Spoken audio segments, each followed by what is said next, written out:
of the alcohol. La la la la la la. Just line 'em up and we will drink them all. La la la la la la. But my mother always said, if you want to drink all day, you best start in the morning, son, 'cause that's the Irish way. We don't get drunk, we get awesome, and every other mother will agree. We don't get drunk, we get awesome, so order up around for you and me. We don't get drunk, we get awesome, and every mother must agree. We don't get drunk, we get awesome, so order up around for you and me, and you and me, and you and me. Let there be whiskey. Hey everybody! Welcome to Nerds with Alcohol. I'm Chris. I'm Russ. This is episode 230. 230? 230. Holy shit, 230. Welcome back into the Nerd Basement, the virtual Nerd Basement, ladies and gentlemen. You know, I was just thinking about it. We might actually have to do something different when we hit 14. Well, we got a ways away from that. Yeah, but still. Maybe we should plan something special for 250. Okay, that's a couple months away, and hopefully things will be starting to get even more back to normal. Yeah, we're getting there. We're getting there. You know, see what that's 20 episodes away. That's 5 months. 20-ish weeks, yeah, so 5 months. So that'd be close to the end of the year. Yeah, right around Christmas and stuff. So, it was a beautiful, lovely day here in Detroit at times, and then it rained on us like you wouldn't believe. So yeah, it was raining at work, and it was raining in work, unfortunately, at my studio. So got nice and muggy. We kept getting here where I am. We kept getting like you'd hear thunder, and then nothing would happen. You'd hear thunder, and then it would sprinkle a little rain, and it was just enough to make it more humid outside. It wasn't enough to like give you that little cool down right after a rain or anything. It's looking out the window here because I can kind of see out the blind. It looks kind of dark off to the sun shining, which makes the clouds look darker anyways. Yeah, when I first got home, it was like actually kind of dark right here, and then I was at work a little later. I got home right around 5 o'clock, and I was like, man, it's kind of dark, and then and I'm looking, there's big storm clouds coming in our direction, and then now it's sunny again. And that's the thing. It got really dark here, and it just kind of spit on us. And it was enough to make the ground damp. It wasn't even. I wouldn't even say it was wet. It was just damp, moist, if you will. Exactly, moist. One of the most hated words in the English language. Yeah, moist. For some reason, it's a word that a lot of people just hate the sound of. I don't understand it. It's never bothered me. I get it.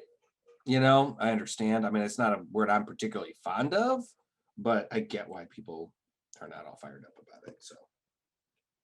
But how was your week? Well, 2 weeks actually, because we were off last week. Yes, we were off last week, guys. Yeah, Chris went out of town to meet for the first time his new grandbaby.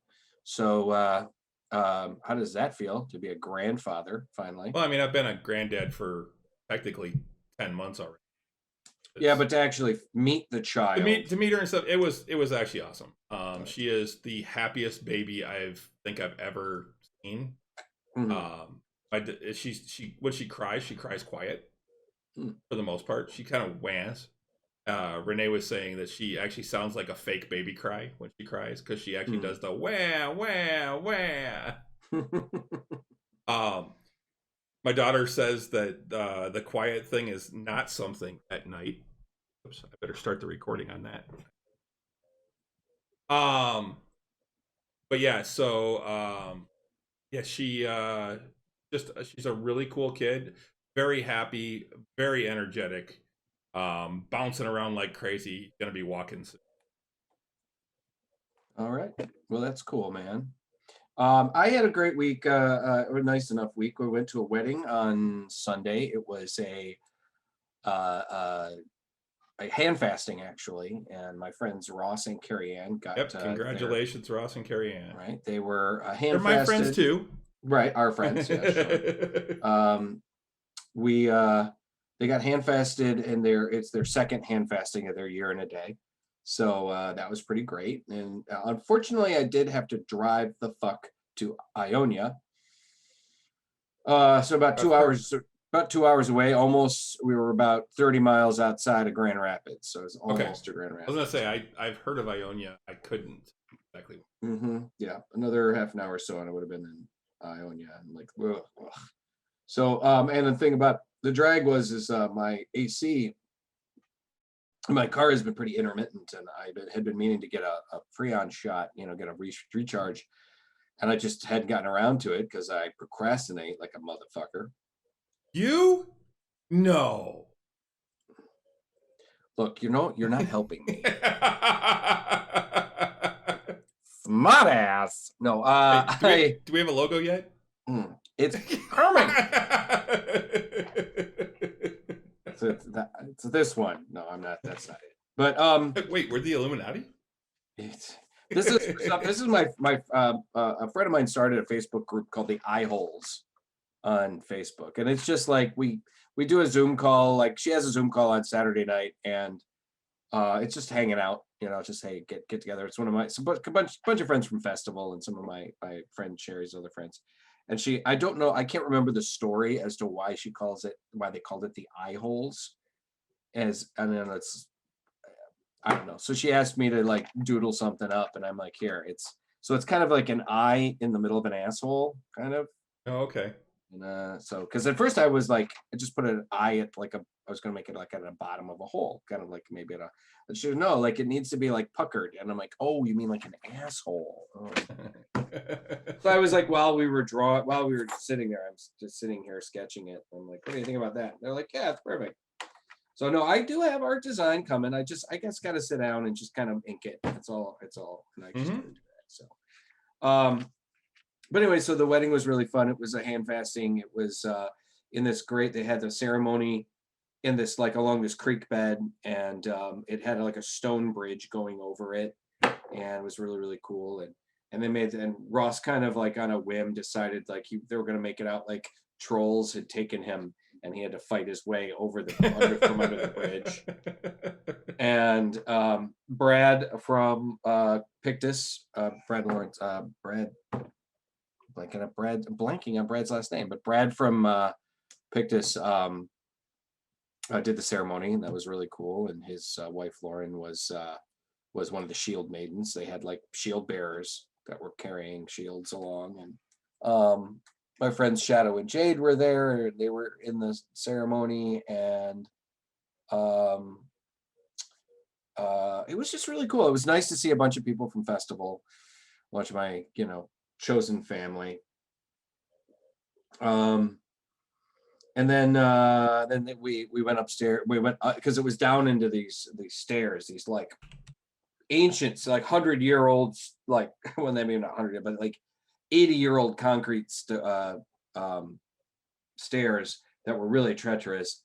And I think at the top of the hill, or top of the valley, or whatever it was a log cabin kind of like lodge. Mm-hmm. Like, I kid you not, like it's like it was out of Skyrim. It was fucking cool. And so that's why they drove all the way out there. We had to drive all the way out there, is because it was in this great, like, kind of Viking lodge.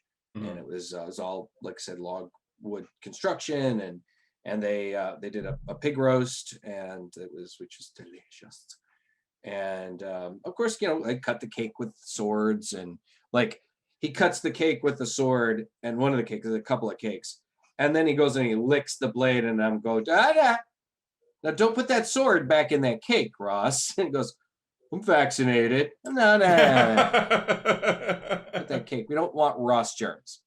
So, and then they also, before the cake, we also, Brad and Lauren and the rest of Pictus, and Pictus is, for those of you guys who don't know, they're a band at the Renaissance Festival here in Michigan. They've been on the show.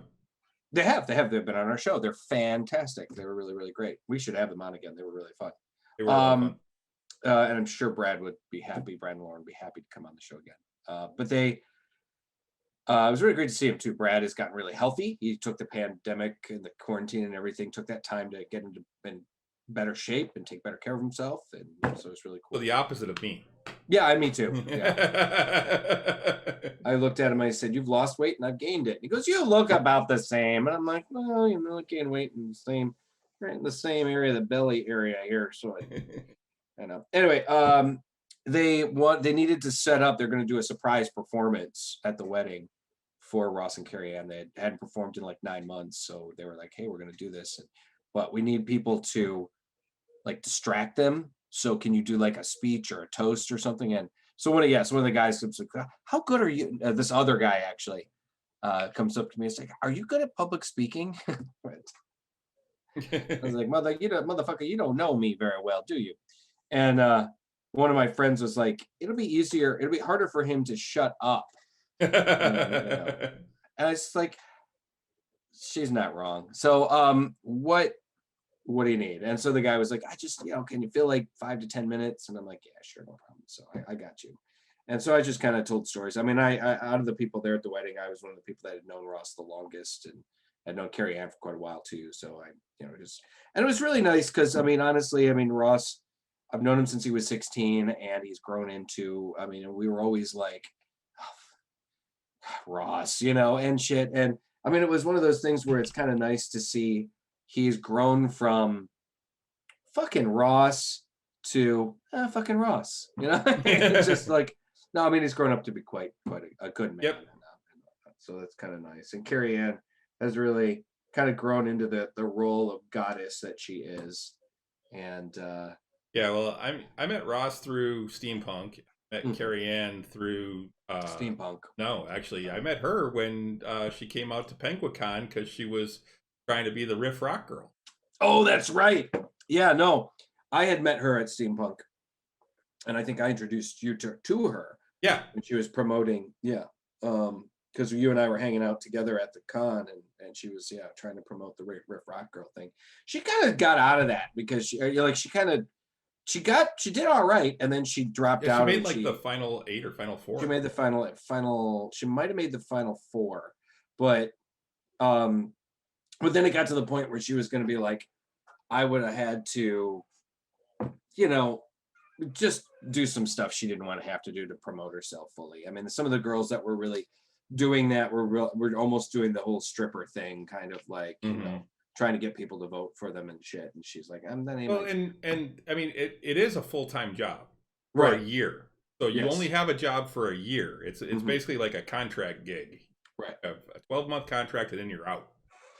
Yeah, I mean, it's a decent prize, and a lot of the girls do end up like parlaying it into something else later on. But yeah, they don't even do that anymore. I don't think. I haven't seen a riff rock girl in like 3 years. Yeah, it's been a few years. So because I've known a few girls that have tried out for that and did that and stuff. So I did talk to one of the organizers for the Canterbury Village medieval stroll that's going on at the end of July, and he's interested in possibly having me come on as Oliver Ogre. But the problem is he's might have to squeeze me in because he'd already like blown a lot of the budget, and so he asked me like how much, and I gave him a price, and he kind of went, okay, I gotta maybe juggle some things around, I don't know, we'll see. And I'm like, well, let me know. I mean, I got a bunch of people like are going to be playing that gig, so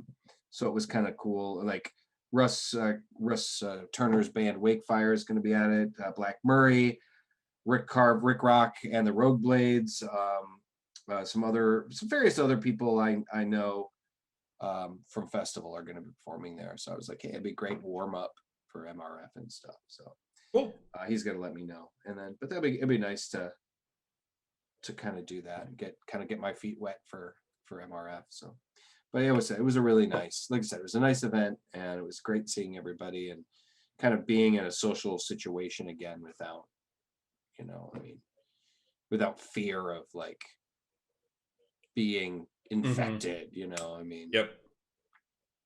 I mean, I'm fully vaccinated, so I'm not overly concerned, but still, I mean, for the last 15, 16 months or so, there's been this underlying like anxiety to almost everything about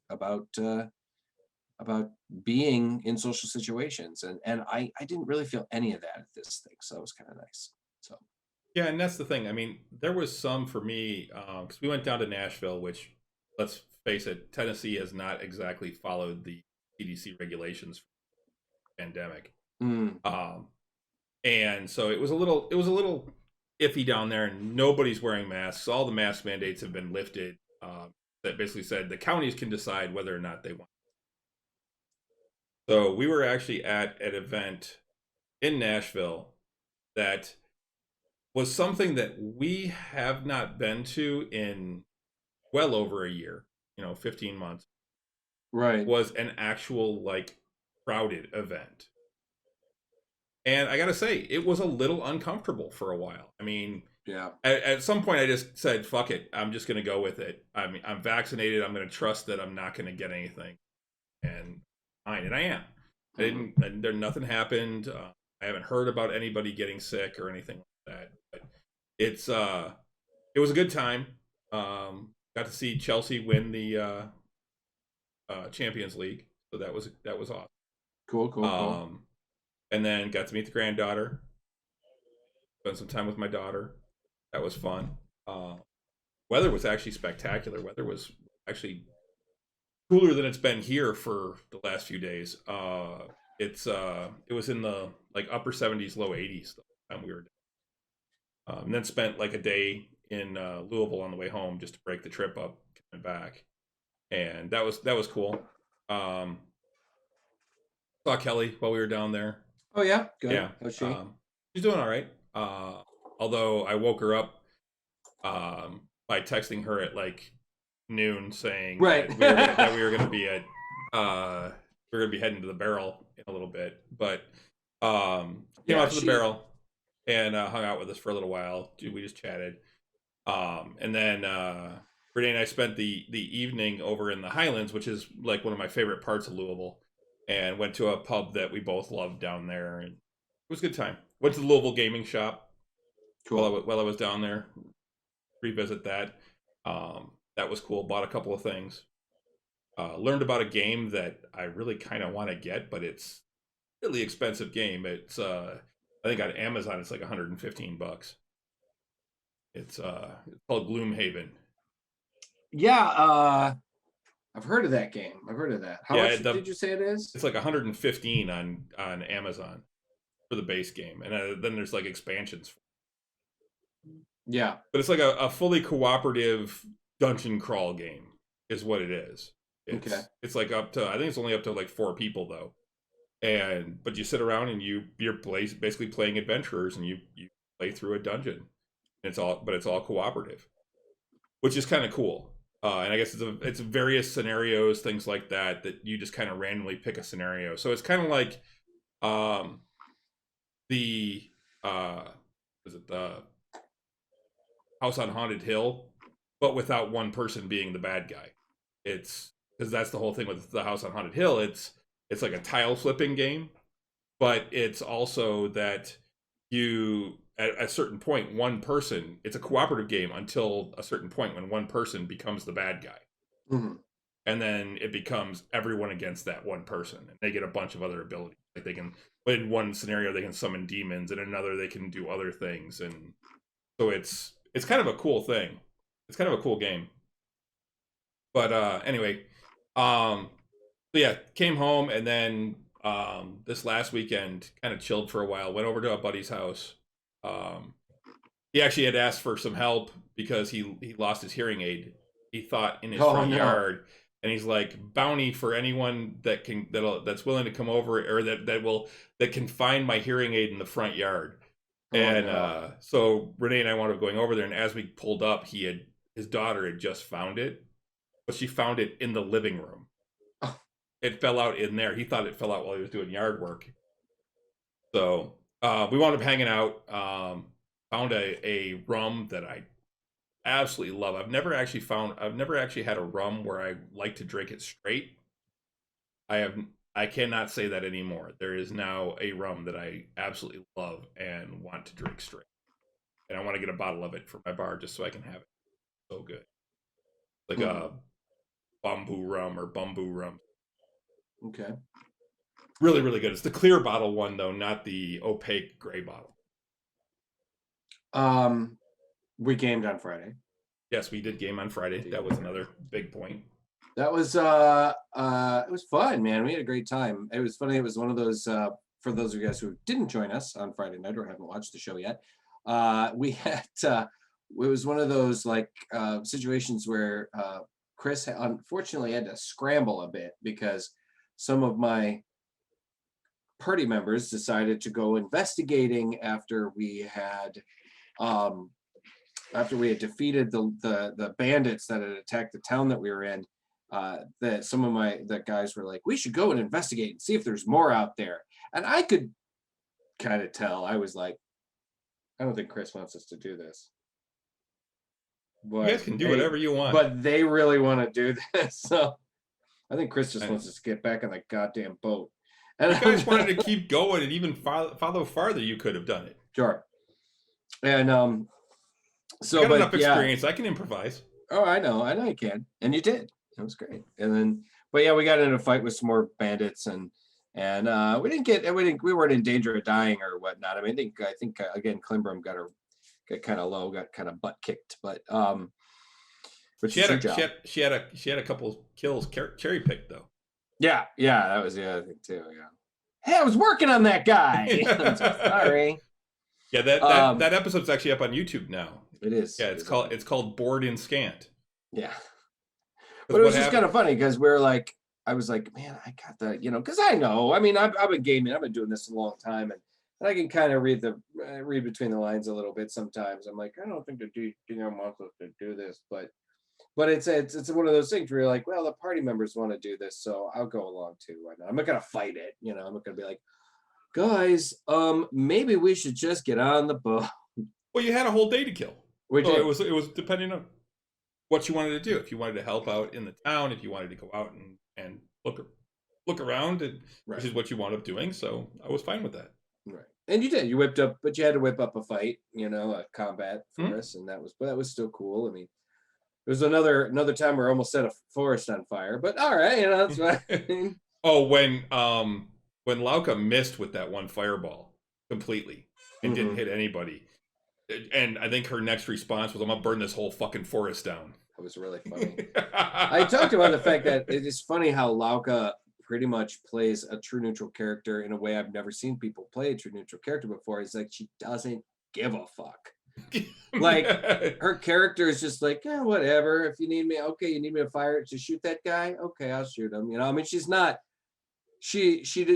like, I don't give a shit what happens to anybody, but when it comes to like hardcore situations or hardcore decisions or just important decisions, she's like, man, whatever. What do you guys want to do? She's not lackadaisical in her role playing. She's fun with that stuff. I mean, I like how she interacts with Klimbrum and how she's kind of jealous when Klimbrum goes off and gets, laid or whatever. She gets just disappears. Gets exasperated with Phelan or disappointed in me or whatever else. Because for those guys who haven't watched it yet, her character and my character grew up together. So like if I go off and with some random barmaid for the night, she's like, Mary Karis, just. Well, I love that I love she actually brought up something from your childhood this last time. You should have seen him with bugs. He was terrible. He's frightened, scared, so scared of bugs. And I'm like, and then one of your brothers-in-law, I think it was probably Pete. No, it was Rich that said, "Oh, that's canon now." Yeah, it's just like. But as a experienced role player and improvisational performer, I rolled with it. They're creepy because they're fuzzy and they get all the legs and So it's funny. So the next time we run into some sort of giant insect, you're gonna see a paladin rage because he's not gonna run from him, but he's gonna freak out. So I gotta put like a giant scorpion or a giant centipede or something like that in the. or a spider or something. We'll have to come up against Well, giant you spiders. guys have already fought some giant Well, so that's spiders, the so. thing. Unfortunately, yes, we have already fought giant spiders, and I didn't react like that. So, fuck. So Spiders aren't insects, though. no, they're not. That's true. But it was fun. It was great. And we did eventually get back on the boat and on our way to Greyhawk. And we got some things to talk about with D&D coming up in the show. So we'll deal with that later. So what are you drinking, man? I am drinking a beer that I got while I was in Louisville. It's actually one of my favorite IPAs from down that way. Whenever I go out of town, I like to buy stuff that's local to the area. I've got a couple of Tennessee beers. I've got a bunch from Kentucky and some other areas. I got one from Indiana that I think that I know I've reviewed before. That actually will be coming to Michigan soon. So excited! Three Floyds will be coming to Michigan. We're the only state that touches Indiana that they don't distribute to. I think it's like this week or last week they were supposed to start showing up in bars and then show up on store shelves. Mm-hmm. But anyway, this one is 6 IPA. It's an India Pale Ale from West 6th Brewing in Lexington, Kentucky. It is 7% ABV. That's the can, right? Mm. Kind of cool. It says, "Why a can? Better for the beer, better for our planet, better on the go." It is. Have anything? What is? Kentucky Proud. I've already drank quite a bit of it because I'm thirsty. But it's a darker golden color. It has a very fruity aroma, very very tropical aroma.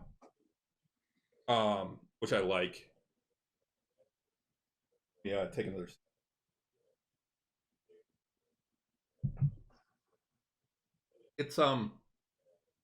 It's really good. It's a very smooth IPA. It's not overly bitter.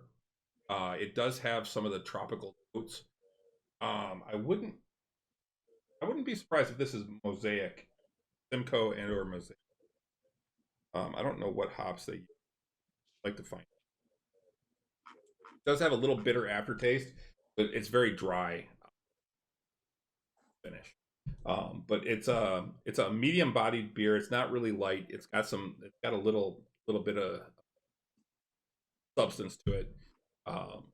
But it's really good. I really like this one a lot. I will give this probably 4.5 bottle caps. It really is a very good IPA. Top IPA. Well, alrighty then. What about you? What are you drinking? Well, I'm drinking another one of the 4-pack from St. Ambrose that I got a couple weeks ago. This is a lovely lemon draft. It's called, and get ready for it, ladies and gentlemen. It's called John Lemon. I know, it's not good, but the meat itself is quite nice. It's a citrus, very a citrus base. It's really quite tasty.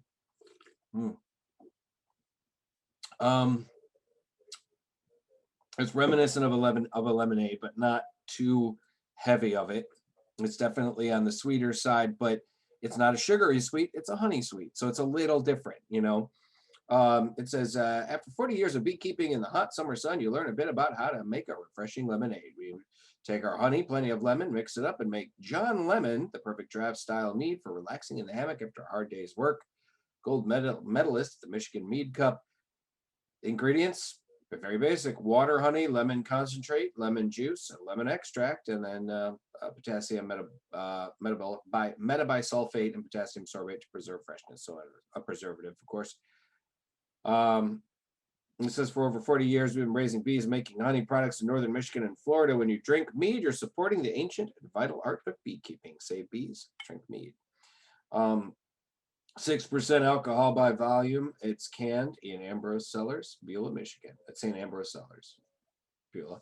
I got to tell you, man, the last 3 out of the 4 meads that I've had from them have been really killer. There's some really great work here. They're definitely some nice meads. Cool. This one is refreshing. It's not, it's not a favorite or anything, but their cinnamon mead that I had their apple cinnamon mead that I had a couple of days ago was or a couple weeks ago was really great. Last couple ones really, really fantastic. That's not going to take the place of any of my beet nectar favorites, but we're getting I think St. Ambrose here is going to be kind of running a close second on one of my favorite meaderies. Beet nectar being my favorite, but this stuff is, got to be a close second. Pretty good stuff. So good. Cool. Definitely check it out. John Lemon from St. Ambrose Cellars Draft Style Mead. Cool. Bless you. Thank you. That kind of hurt. I said that kind of like blew out your mic. Like, yeah, blew out my nose too. Holy smokes. I'll be all right. I'll be all right. I'll be all right. So we should probably move on. What the fuck is going on? Well, it's D&D week.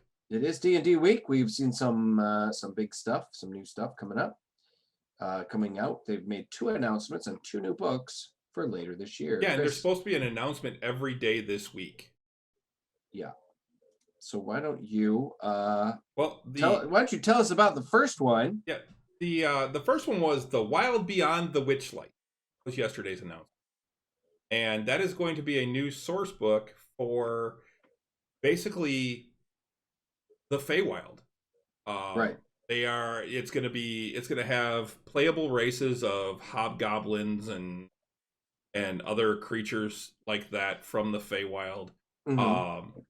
I think that one's going to be kind of interesting. I kind of like the idea of having something that's a source book for the Feywild. Will I have a campaign in the Feywild? No, that's not my plan. But will I allow them to be playable races? No. Right. I believe it's going to be more of a adventure book. Yeah, it's more of an adventure book with a bunch of resources for playing in the Feywild. Is what it sounds like to me. $50 a bigger book, $50 on Amazon. Right now, we'll see if that goes down, because Amazon, all the books are $50 right now when they first come out, and then Amazon usually drops them to $30 before they. It says that official details are scarce right now, but more information has been promised for D&D Live this July 16th, 17th. Yep. So and that's the thing. These are a lot of like teases for things that they're going to talk about more about at D&D. Right. Exactly. Counterpoint to the Nightmare Dimension.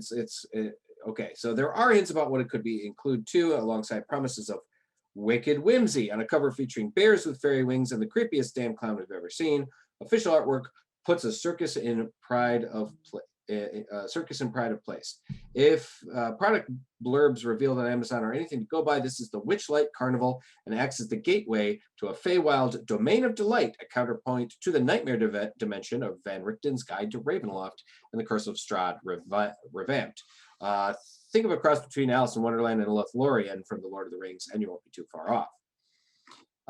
It's possible that we'll be able to take advantage of new character types as well. Official playtest material with Feywild creatures, including rabbit folk and humanoid owls, was released earlier this year, so it stands to reason that they'd be available for players to utilize in the wilds beyond the Witchlight.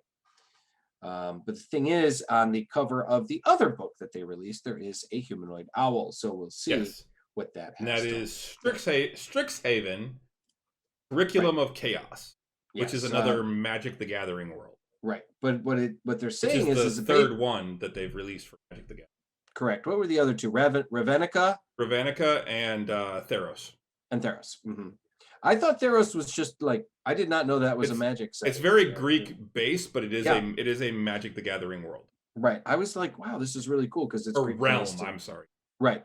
I was like, wow, this is really cool because it's Greek based, and I've always loved the Greek myths and stuff. So I thought it was some really cool stuff to integrate. There was like the Lion Men and the Leonine or whatever they're called as a race, and different from the normal cat people, and the Minotaurs and Centaurs as playable races that were a little bit different from the other stuff in the past. So cool stuff. But this Strixhaven A curriculum of chaos basically brings Hogwarts to Dungeons and Dragons, is what they're saying. Strixhaven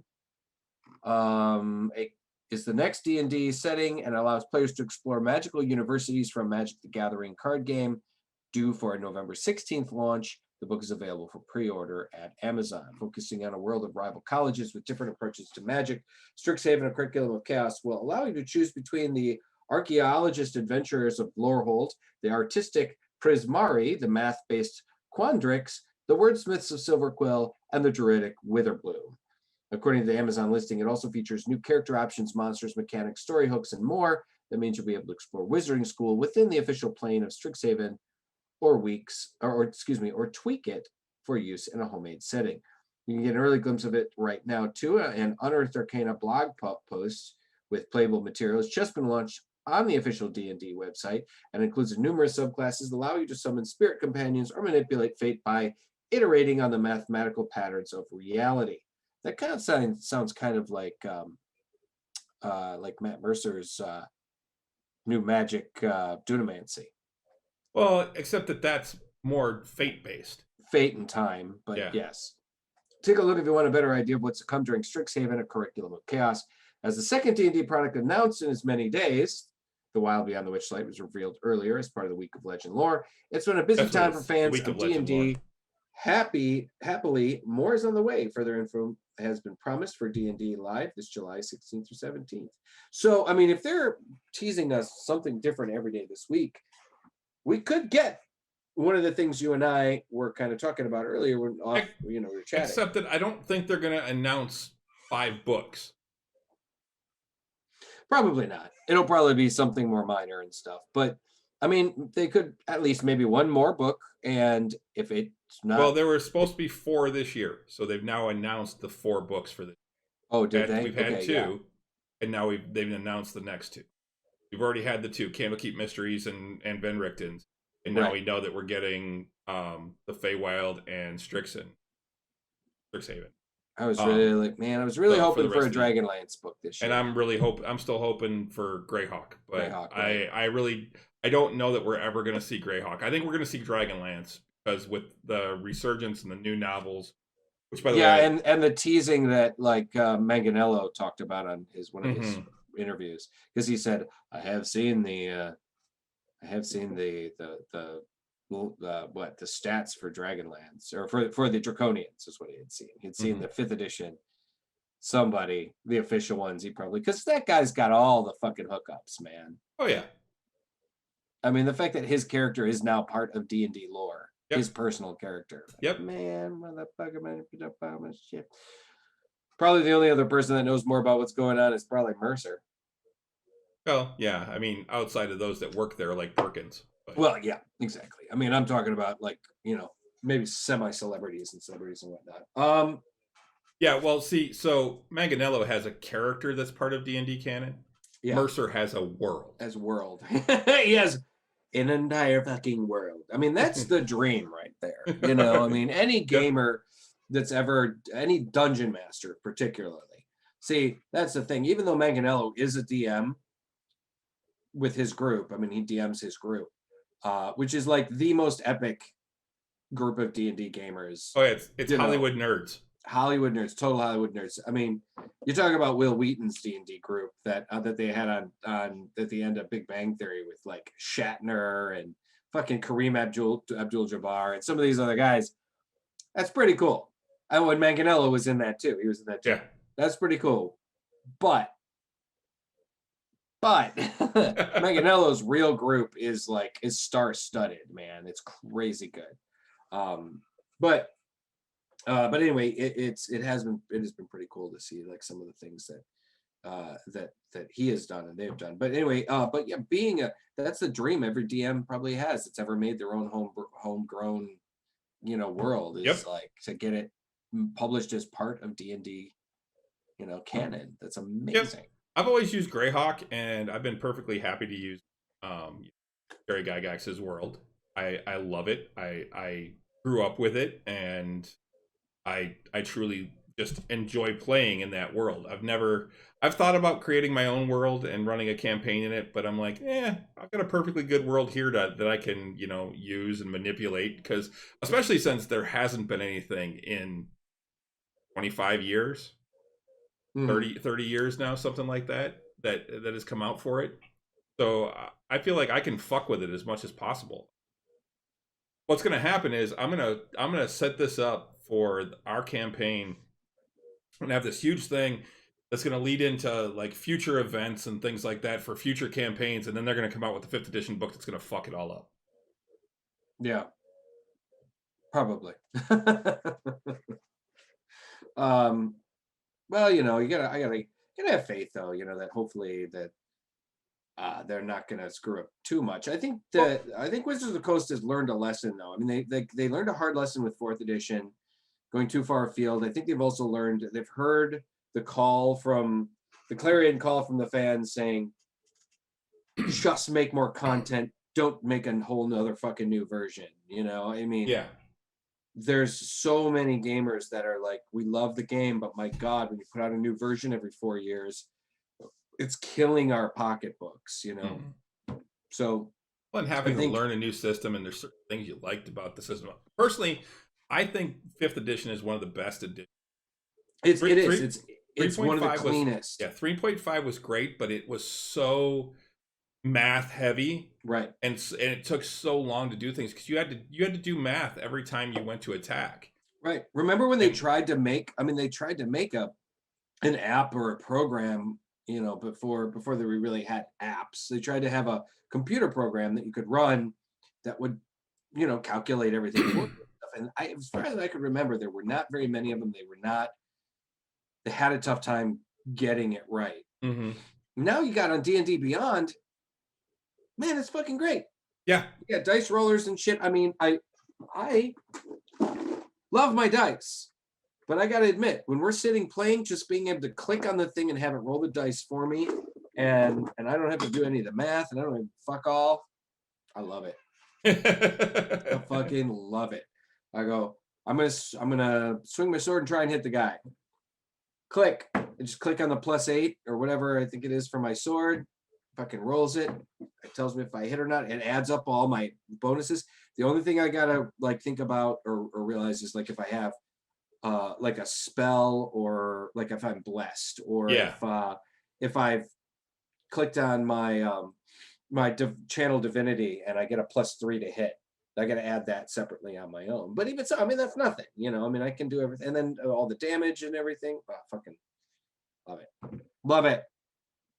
It's great. Yeah. I mean, and it's not, you can have it on your phone, you can have it on tablet, you can have it on laptop, whatever. It's great. And they don't sponsor us anyway. They don't, but and that's the thing about our show. I mean, we're not sponsored by TSR not TSR, Wizards of the Coast or anything like that, but or D&D Beyond, or right, but we are big supporters of the products of the product. Did you see Renee was saying that your mic kept fading out? Yeah, she said it wasn't bad. I have a feeling it might be when I turn away, maybe. Oh. Okay. Kind of watching my levels now just to see. Mm-hmm. So I'm going to try and not turn away from. Okay. So yeah, big things coming out with D&D. It should be cool. I did see some other things that was kind of cool. And this will probably lead into one of our next kind of things, but there are some new minis that are coming out for Critical Role, specifically some of the monsters that they had faced in the end game, not the end game, but the last kind of couple of months when they're in AOR and they're doing some of the things. So some of the monsters that they came up against, they've made minis for, and a couple of them are pretty big and pretty nasty. I like some of the things that Matt Mercer created specifically. Some of the creatures he's tweaked and created. Some he kind of stole from other games, like the big baby thing that I just saw. Yeah. That was actually from another game. And he's like, I just really wanted to use this mini. Oh yeah, that's right. Yeah. So if you look them up on Amazon, they are I will not be looking them up on Amazon because I haven't encountered most of them yet. Right. Right. Right. Hang on. Let me see. Critical Role. But yeah, so I'm still quite a ways behind. I am catching up, but in honor of, because Critical Role has ended campaign 2. Correct. Now, and as a little homage, I am wearing my Mighty Nine shirt today. So, good on ya. Good on ya. Yeah, actually, one of the things coming out. Oh no, it is out. It has been out, but there's like one where there's a set featuring Pumat Soul. Pumat was awesome. He was. There's also a set featuring characters from the Kryn Dynasty. There's a set featuring several of the monsters they encountered in AR. It's just a bunch of stuff. They're Monsters like fucking, of Wild Mount. They're like fucking printing money now. Yes, they truly are. Some of the NPCs that they have encountered. So it's some pretty cool stuff, you know. But a bunch of these are all coming out. They're either out or they are coming out soon. So, Critical Role Campaign 2 came to an end as of Thursday of last week. In an epic 7.5 hour episode. 7.5 hour. Now you got to count about the first 10 minutes. They ran art. At least they ran some of the fan art, and then they ran again at the break, which was 3.5 hours in. They ran another. So you're looking at maybe about 20 to 30 minutes of it was break time. And okay, so it's 7 hours of gameplay. But still 7 hours. Oh yeah. And I watched it on Twitch on Saturday. I watched most of it on Twitch on Saturday and then finished it up after the wedding. Yeah, Renee was watching it throughout the weekend, and I think she finished it Monday morning before she went to work. Yeah. It was, of course, we don't want to get spoilery, gang, because Chris has yet to see them. Yeah, Russ doesn't want me rushing over to his house on camera, and smacking him around. He has threatened me with bodily harm. You've heard it first, ladies and gentlemen. If something happens to me, you know it was my podcast partner. One of my best friends in the world has decided to kill me because I spoiled something. I wouldn't kill you. All right, just beat the ever living shit out of me. I'm quick and wily. Fuck you, man. Looks like a lot of these sets their Amazon's running low on them already. There's like only 2 left. There's only 1 left. Yeah. Renee said she'd smack you if you spoil it. You know what?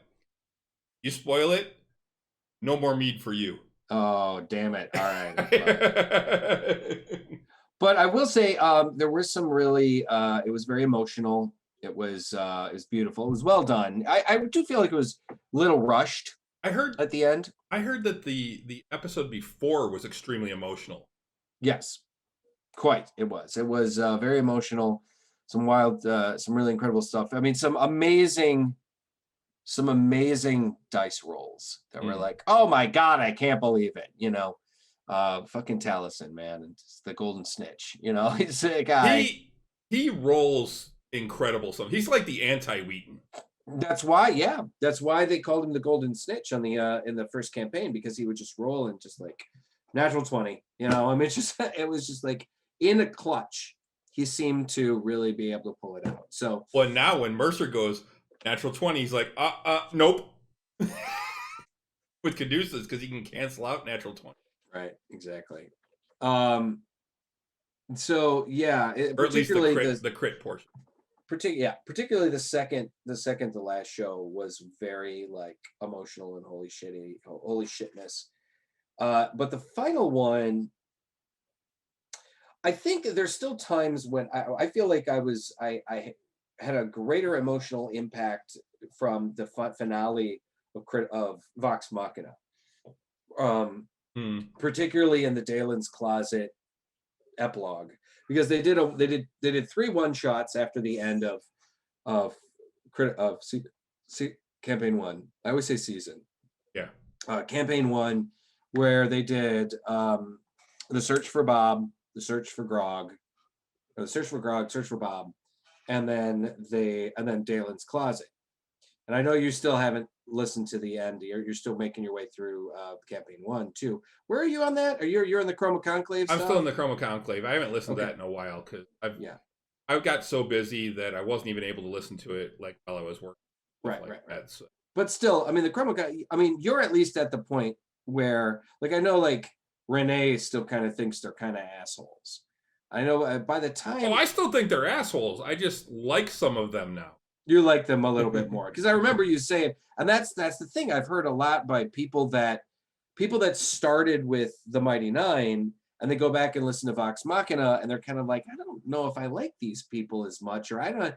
I think you get very emotionally attached to the characters you started with. I mean, just like in any RPG. As much as sorry as I am to see campaign 2 end, because I love a lot of the characters that really truly feel for most of them.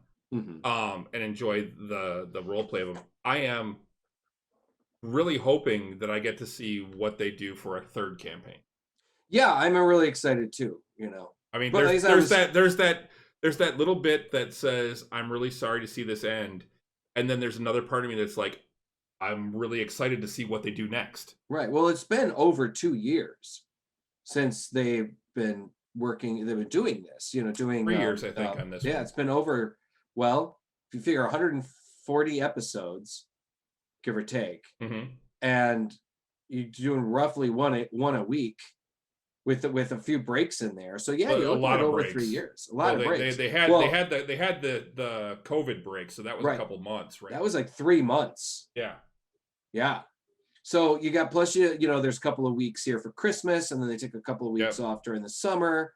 You know, so it's been like 3.5 years that they've been doing this. In fact, when I started listening to Vox Machina, they were already 100 episodes, at least 100 episodes in on.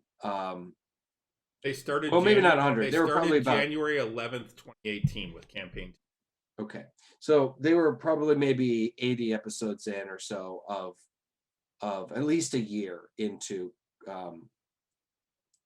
Campaign 2 when I started listening to campaign 1, and so I've been really, I really been enjoying it, and then like I said, I started with campaign 1, and I really got attached to those characters. You go 120 episodes in, and because they also say if you look up the playlist on YouTube for campaign 1, it says 140 episodes, but really only 120 of them are actually Vox Machina episodes. A lot of them are one-shots or just like a video of their opening or whatever, you know. But I got very attached, and it took me a little while before I was invested in the Mighty Nine. According to the wiki, 115 episodes Vox Machina, 41 for Mighty Nine, and 35 various things. Okay. And so there's they did the finale with which is the final episode pretty much of the Vox Machina was at least so far was the Dalen's Closet episode, and there was some pulling on your heartstrings. Holy shit, you're gonna end up crying kinds of moments. That was like that was the wedding, wasn't it? Correct. Yeah, and that actually ties in to campaign 2 when Allura shows up. Right. And she's dressed all fancy, and she talks about just coming from an event. She was coming from the wedding. Wait a minute, what? When Allura shows up in campaign 2, yeah, she's all dressed up, and they're like, "Why are you so dressed so fancy?" Shows up out of the blue. It was like they called her, and she showed up immediately, and she's like, "Well, I was at an event."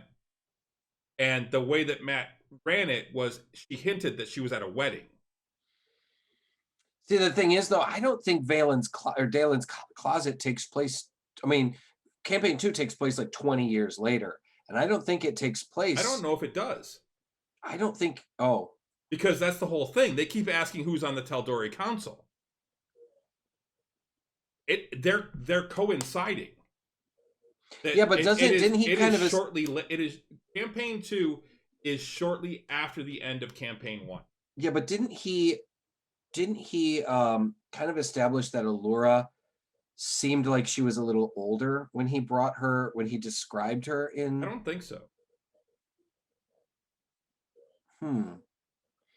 I don't know. Maybe it say something on the wiki as to how many years later it is. I'm gonna see if I can find it.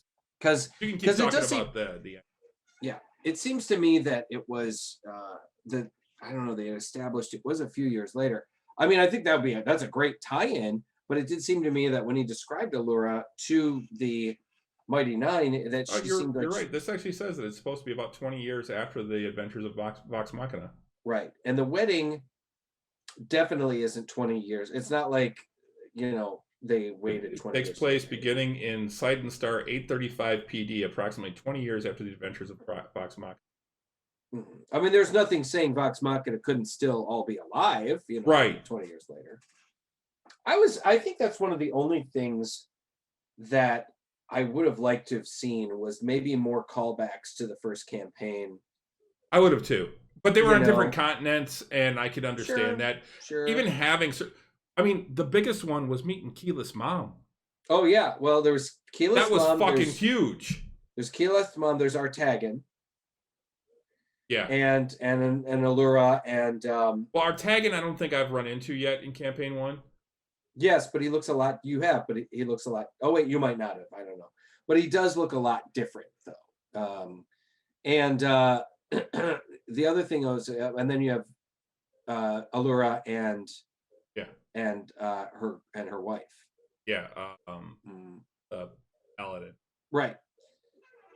So they both show up, and I mean they're very minor, very quick kind of things, but it's significant. And in fact, I think you might not have gotten to the point where they actually meet, where they see Allura again and her wife. So I don't want to say too much more about that, but even so, I mean they didn't go to Gilmore's. It would have been kind of cool if they had maybe gone. Yeah. If there had been some sort of offshoot of Glorious Gilmore's, another one of his stores opened up on that side of the world or something like that, or Lady Kima. Lady Kima, thank you.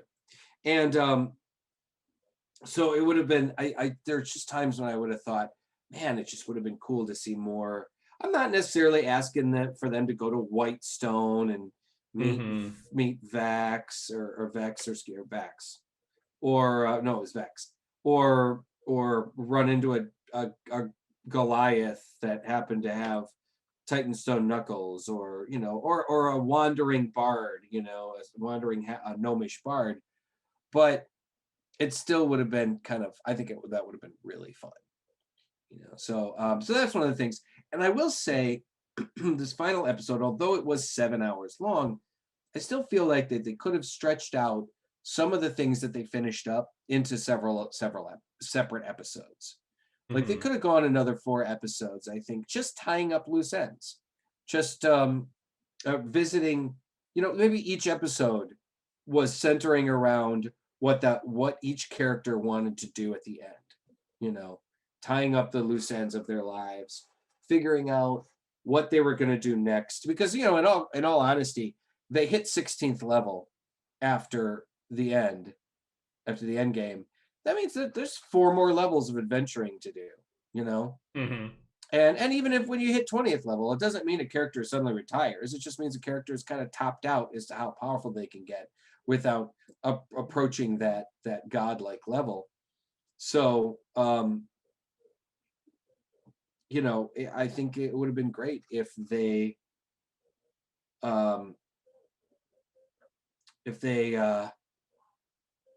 maybe just like I said, just stretched it out a little bit more. Maybe if they had taken 2 episodes per character. I mean, excuse me, 2 characters per episode. Say, okay, Ford and Jester, what do you want to do? Yasha and Bo, what are you gonna do? You know, what are you guys gonna do? And then Caduceus, Well, what do you want to do? Caleb and not. Well, Caleb and Veth. Caleb and Veth, exactly. But then that leaves Caduceus by himself.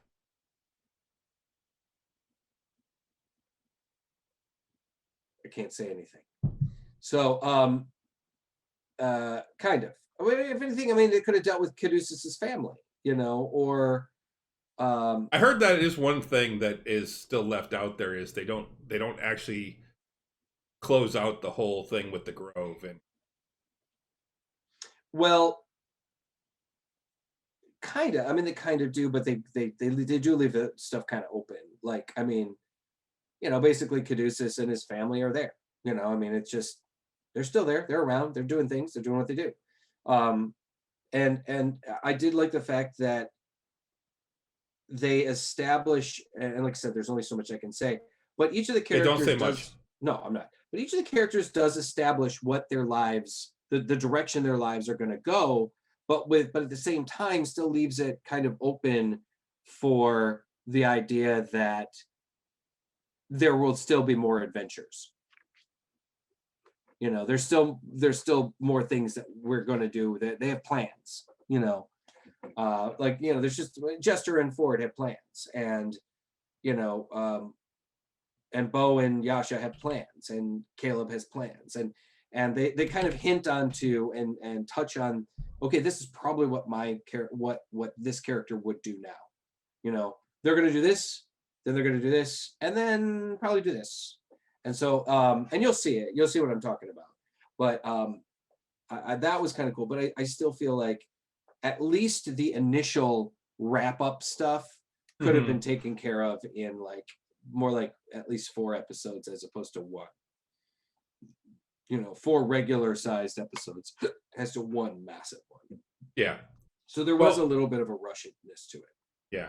Well, we should move on though, because we've been talking about Critical Role for quite a while, and we're already an hour in. And D&D. So yeah. Let me touch on something real quick. Okay. Today, it was announced on YouTube and whatnot that it looks like 5/22, which will be May of 22. We're going to be seeing a new movie coming from Warner Brothers, an computer animated film called DC League of Super Pets. So a year from now. A year from now. They released I'll share this on our page, but I shared a little quick teaser, about 27-second teaser, featuring Krypto the Super Dog, Superman's, Kryptonian hound. Dwayne Johnson as Krypto. So we know that this is going to be this isn't going to be like a directed DVD kind of thing. Maybe the Secret Lives of Super Pets. Yeah, kind of. I think the going thing is Superman goes off planet and Krypto teams up with other super pets to take over for him or watch out for because the rest of the Justice League can't take care of it. The super pets got to step. Right. Yeah. I mean, I think it's like the Justice League is off planet or whatever, and so they show up. They have to help out. It's scheduled for release on May 20th of 22. So yeah, it's just roughly about a year, a little less than a year. And but yeah, the cast for the upcoming animated movie, DC League of Super Pets, includes Dwayne Johnson as Krypto and Kevin Hart as Ace the Bat Hound, which is a crack up to me. The cast also features Kate McKinnon of SNL, John Krasinski from The Office, and Jack Ryan, Vanessa Bayer, which doesn't ring a bell, Natasha Lyonne, has been an actress since she was a teenager, from American Pie, from Orange is the New Black, from all kinds of different things, Diego Luna from Rogue One, and Keanu fucking Reeves. So, and unfortunately, like I said, we only know that, and I even looked it up on IMDb. They're being real tight-lipped. We only know Dwayne Johnson as Krypto and Kevin Hart as Ace the Bat Hound. We don't know who the other characters are playing, but I believe Streaky the Super Cat is also in this, which is Supergirl's Super Cat. We could be seeing Comet, the super horse. We could be seeing. That was Briscoe County's horse, right? Comet was also Comet. Supergirl in the 60s. Supergirl also had a horse. She had a cat and a horse, and the horse was. Because every girl needs a pony, right? Exactly. Yeah, see, Kevin Hart is Ace. Yeah, that's just one of those things that I think is one of the dumbest things that DC's ever done. What, the Super Pets? Is the Super Pets, yeah. Well, interestingly enough, I wouldn't disagree. I mean, it was definitely a product of the era. The 60s was when they created crypto, and then crypto was really kind of the first one, and then a bunch of the other ones kind of followed. There was Beppo the Super Monkey, and there was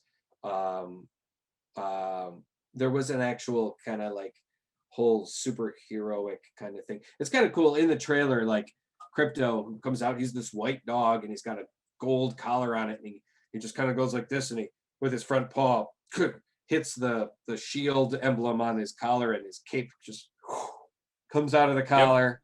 Yep, of course. And he just flies off, and he just looks at the camera and kind of does a take at the camera, and he flies off.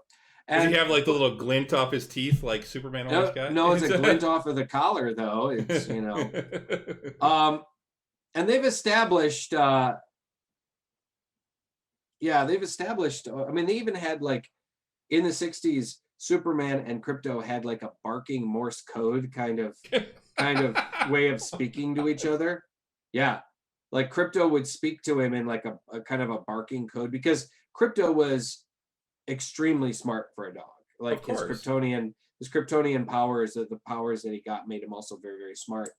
So it was one of the sillier things. It was one of those first things that got written out of continuity back in the 80s when they had the Crisis on Infinite Earths, and they kind of wrote out a lot of that silly stuff from the 60s and 70s, but then people get nostalgic, and they then later on did reestablish Crypto as a part of canon, and they haven't really done anything else. They did establish Ace the Bat Hound as well.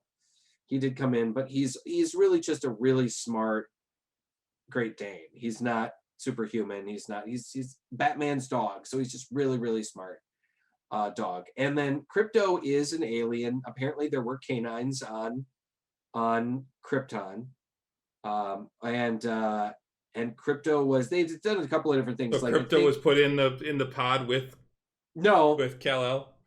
What it was is I think originally Jor-El experimented with the first rocket that he made, and he had to test it out, and he put the family dog in the first rocket because he wasn't going to. Oh, that's nice. Right.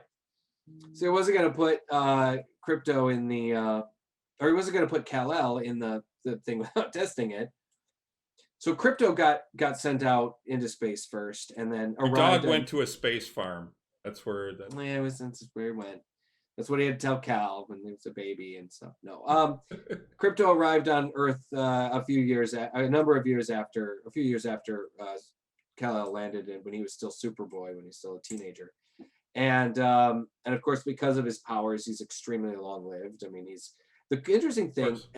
So then later on, when they like in the 90s or late 90s or early aughts, when they kind of tried to like, let's bring back Crypto, they had to make it a lot more believable. And so that they also did establish that he was a genetically engineered guardian pet or guardian animal that the L's, the House of L, the L family had it engineered to protect them. It was like a guard dog, a mixture of a guard dog and a pet. And that's one of the reasons why the bond between Kal-El and Crypto is so strong, is because he's genetically engineered to be dedicated to Kal-El. And I think what they had established too is that later on, Crypto ended up going into the Phantom Zone to help to do something to protect Kal-El. And I couldn't remember exactly what it was. And then more recently, Kal was able to pull Crypto back out of the Phantom Zone. But they had done some really funny stuff about trying to, I mean, it really helped to humanize Kal and whatnot for a while, because he had a dog that had heat vision. And if he wanted to, he could rip the fucking front off of the oven to get to the turkey, and he would fly around. And I mean, and like Crypto had to live at the Kent farm. And he was, for a while too, they established Cal had established that crypto was the thing that kept his family safe, you know, from whoever might have threatened the Kents. And then Connor, the clone Superboy, he would be he kind of took possession of crypto for a long time. And or in Young Justice, he's got Wolf. right, and Wolf was very much supposed to be like crypto. In fact, they're both white, you know. So hell, they even established that crypto exists in the Titans show. So yeah, they did reference that. Yeah. So which we're gonna be getting third season of Titans. They've been teasing a new Raven costume. Yeah, I got to finish the second season. I still haven't finished that yet. Good. It's good. I gotta admit, it's a solid show. So I still gotta finish both seasons of Doom Patrol. I gotta watch the second season of that. So anyway, they've done they have been able to establish some cool things with crypto, but they haven't really branched off beyond crypto and bringing back anybody else besides crypto and Ace. And Ace really does. It's not like Ace goes out, you know, patrolling the city with Batman. He's really just more of it's a guard dog at the mansion and you can't. It would be hard for him to get up on the buildings. Exactly. He doesn't really, you know. But they've also had some kind of kids cartoons and with Crypto and Ace, and they did some kind of fun stuff.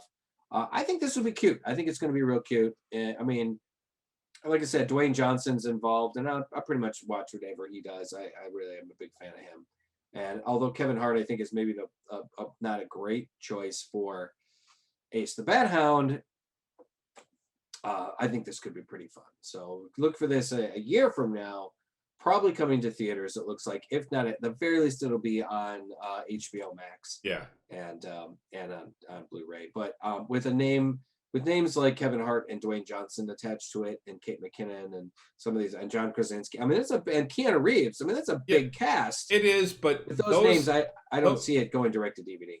I do, because I haven't seen a DC film, animated movie, go to theater, because they're generally about an hour and 15 minutes long, and theaters aren't going to want to put those in because they can't make enough on popcorn and drinks. True. I mean, most movies now they do. You have to be at least 75 minutes to be considered feature length, which is an hour and 15 minutes. But most theaters prefer that movies are 90 minutes or at least 90 minutes or more. At least 90 minutes. Most theaters would rather have at least 90 minutes.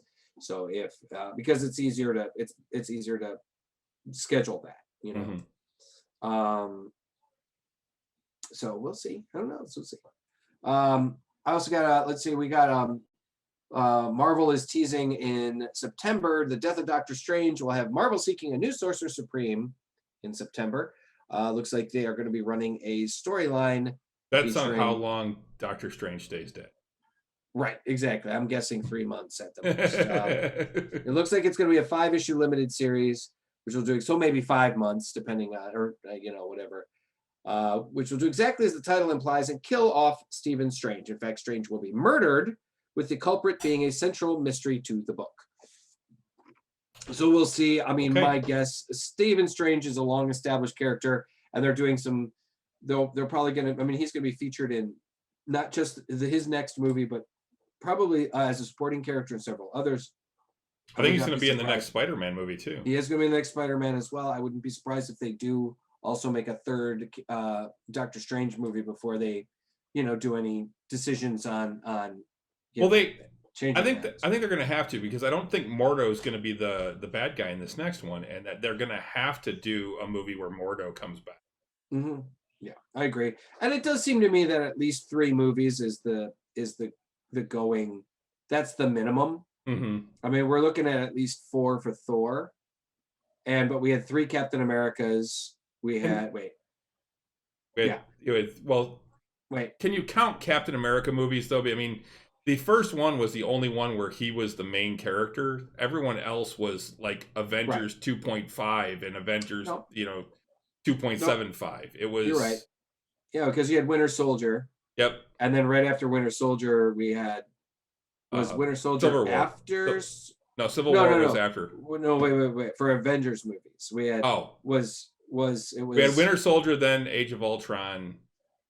and then Civil War, and then Civil War, right? And then Infinity Gauntlet. So, yeah. Or Infinity War. It was so yeah. I mean, I'm guessing, I'm hoping that at least we'll get at least 3 Doctor Strange films, because I really liked her. I really like Benedict Cumberbatch as Doctor Strange, or I think he's fantastic. Yeah, exactly. What is it? With the innumerable different names that people come up with, for, Benedict Crumple Pants or whatever, So,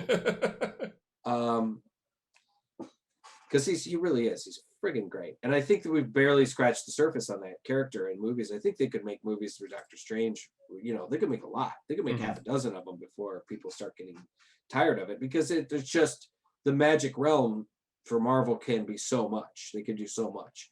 You can use Doctor Strange to tie in so many different aspects and other parts of the Marvel universe. So really cool. So anyway, they're planning on doing that, but they've done different things like this. They did the death of Captain Marvel, the death of Wolverine, the death of the Mighty Thor.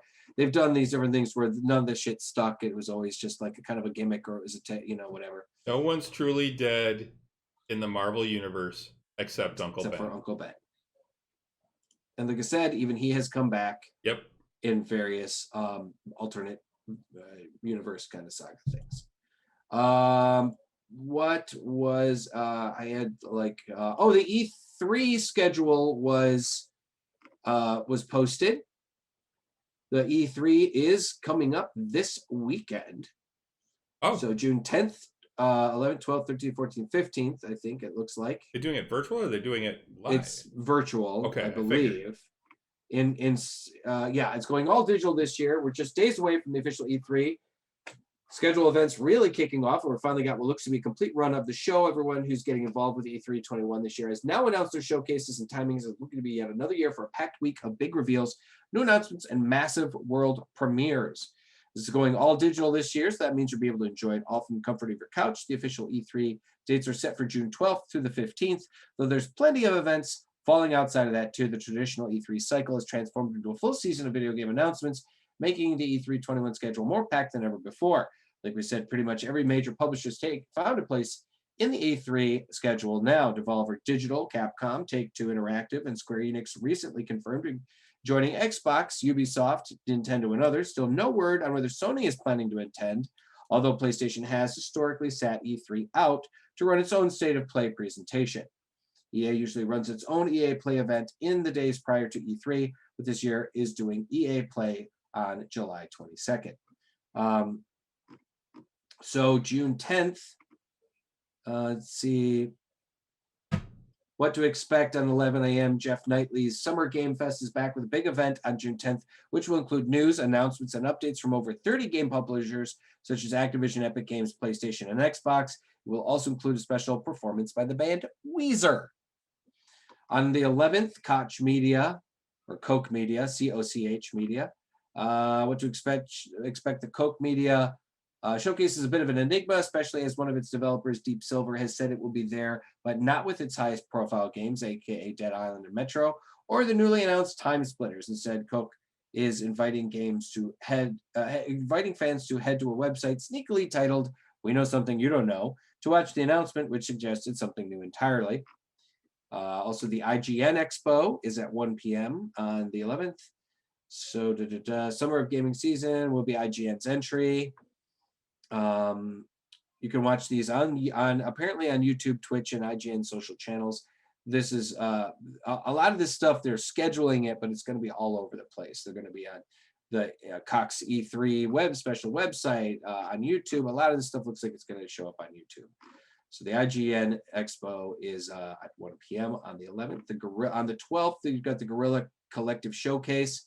Guerrilla's Collective Showcase, a second E3 showcase being held on June 12th, continuing its announcement, reveals, and other gaming news. On the Wholesome Direct is another company. It's a wonderful collection of adorable and wholesome games that you should look out for. Expect the presentation to feature over 75 games, all of which are guaranteed to be good for your soul, and that's at 10 a.m. on the 12th. Ubisoft Forward is also on the 12th. Ubisoft Forward is happening again this year in lieu of an in-person E3 conference. This year, we'd expect to see some updates on Far Cry 6 and the VR Assassin's Creed and Splinter Cell projects along with Riders Republic. There may be more info on the Assassin's Creed Valhalla DLC roadmap too, but we've got our fingers crossed for an update on Beyond Good and Evil 2 as well. Devolver Digital at 1:30 on the 12th. Gearbox Entertainment at 2 on the 12th. So it's just more stuff, how to watch TBC. Xbox and Bethesda Game Showcase. Sneak Coot, thanks for hosting us. Oh, yeah. Hey, great. Somebody hosting us. That's really cool. Thank you very much. Yeah, Sneak Coot, the E3. Oh, hey, CD. Hey, CD. Good to see you. Let's see. The Xbox and Bethesda Games Showcase, which is one of the things like I'm looking forward to. I mean, although I'm not an Xbox guy, I am looking forward to what Bethesda is going to show off. Microsoft and Bethesda is delivering a 90-minute showcase that is packed with everything you want to know about the epic gaming lineup coming out of this partnership. The incredible games coming to Xbox this holiday. The teaser image itself, you can see above, suggests Halo Infinite and Starfield are going to dominate the showcase along with other unannounced titles. I could give a shit about Halo Infinite, but I am jazzed about Starfield. There have been hinting that we could potentially build our own spaceship in Starfield. I want to do that. I want to play a Bethesda game in space. I want a Bethesda game in space. Square Enix is showing up on the 13th at 12:15. It's including world premiere from Deus Ex Mankind Divided developer Eidos Montreal. New information on Babylon's Fall, Life is Strange, True Colors, Marvel's Avengers, and more. It's a conference to take up to 40 minutes. Warner Brothers on June 13th. What to expect? We weren't expecting Warner Brothers to have a massive presence at E3 21 schedule. The ESA has confirmed that the game maker will have a part to play on the 13th. The publisher has confirmed that Back 4 Blood will be the only focus, aka the company's love letter to Left 4 Dead. That means we're not going to see any of Gotham Knights, Suicide Squad, Kill the Justice League, or Hogwarts Legacy, despite them all being in development.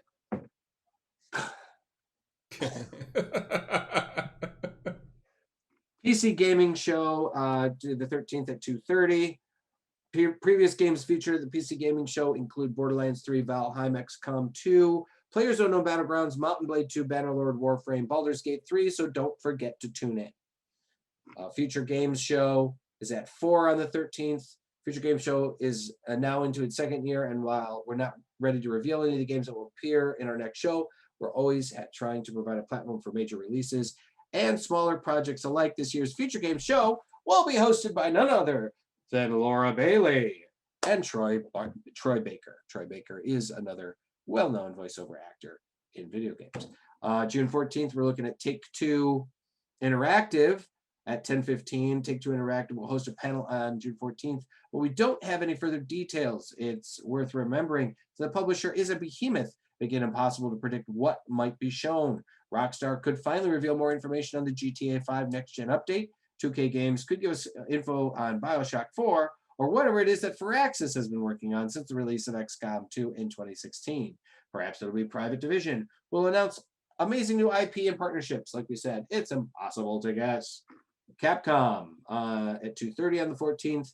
Capcom is confirmed is giving a special presentation on June 14th, although the ESA is yet to confirm a time. Capcom has said the showcase will focus on the Great Ace Attorney Chronicles, Monster Hunter Stories 2, Monster Hunter Rise, and Resident Evil Village, although apparently not reverse.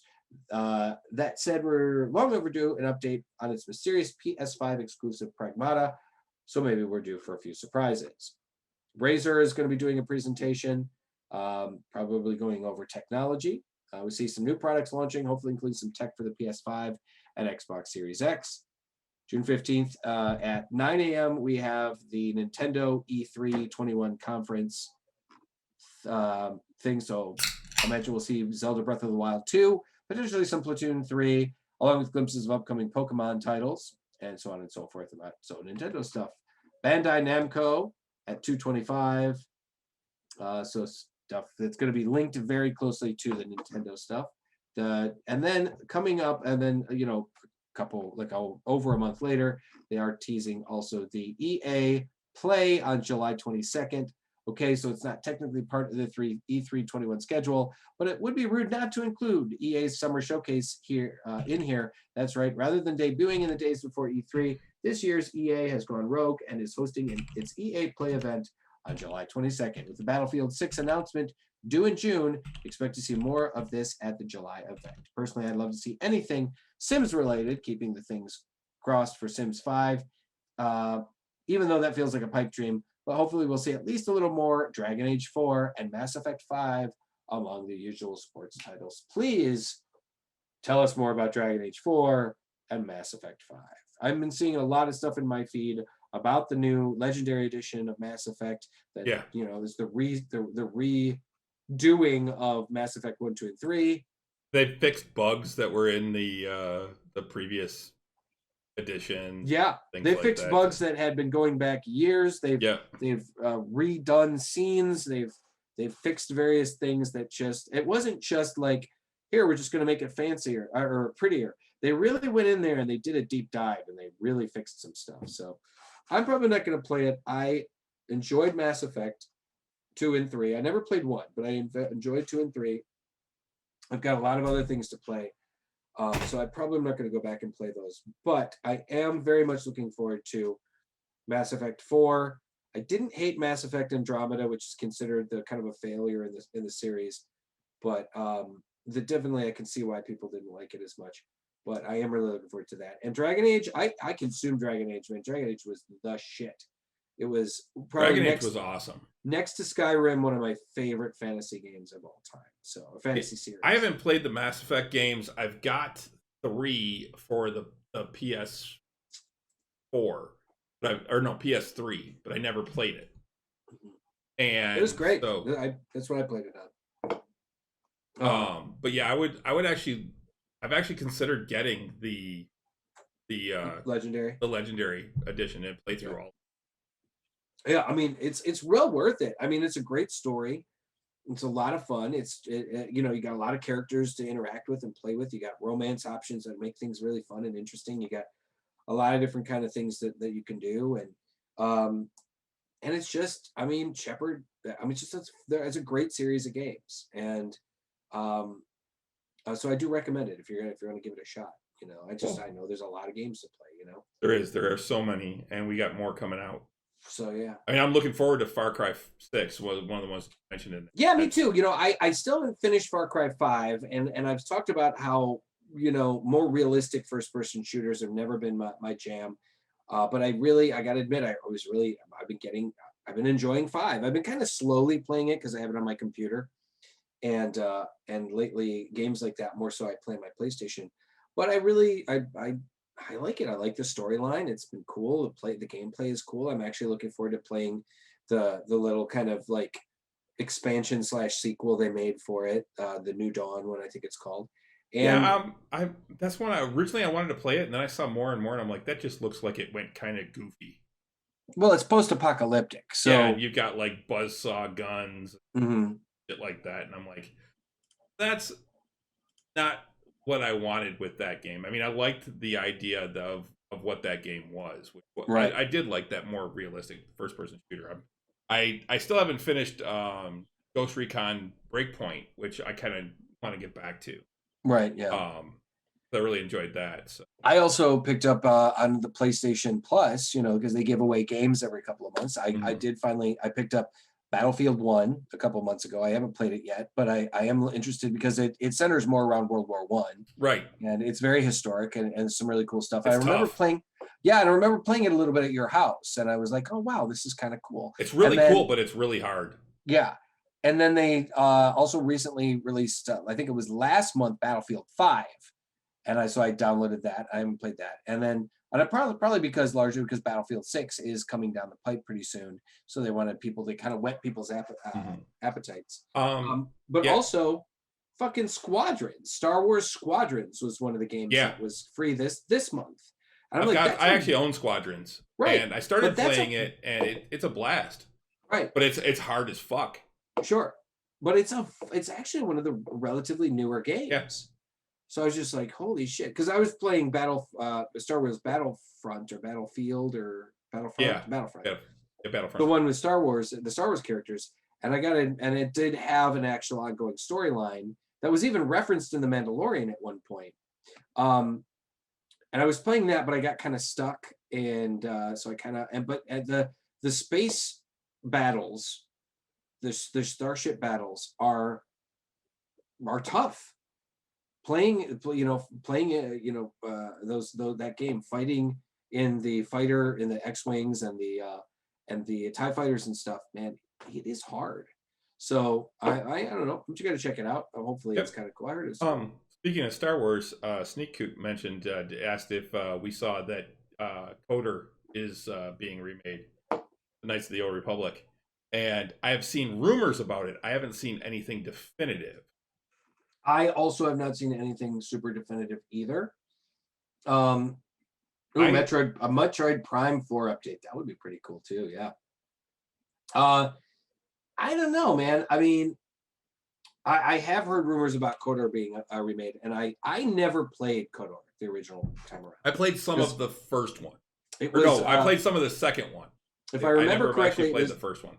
If I remember correctly, it was an Xbox exclusive, and I never had an Xbox. I've always been a PlayStation guy. So, and then I never really got around to playing it on PC when it was finally released on PC. So I think that's where I started playing it. If they do remake it, I am in. I'm totally in. So, yes, absolutely. Xbox and Steam, yeah. Thanks, Sneakoot. I'm in. If it comes, I mean, I just have never gotten around to I guess I could buy it on Steam. It's just there's so many games to play, I mean, there's always so many.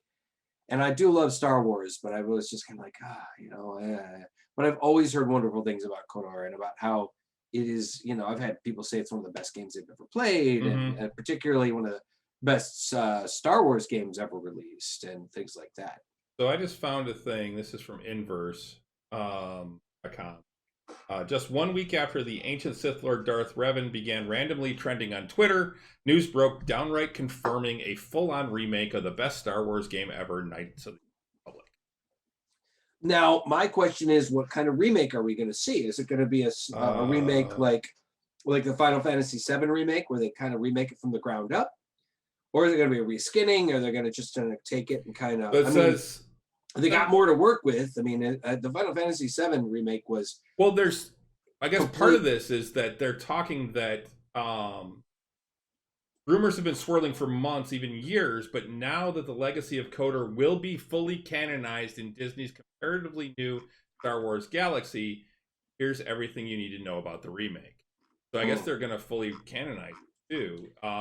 As of January 2021, Star Wars Insider Bespin Bulletin claimed that some kind of KOTOR game was in development separate from EA and BioWare, the publisher and developer of the original.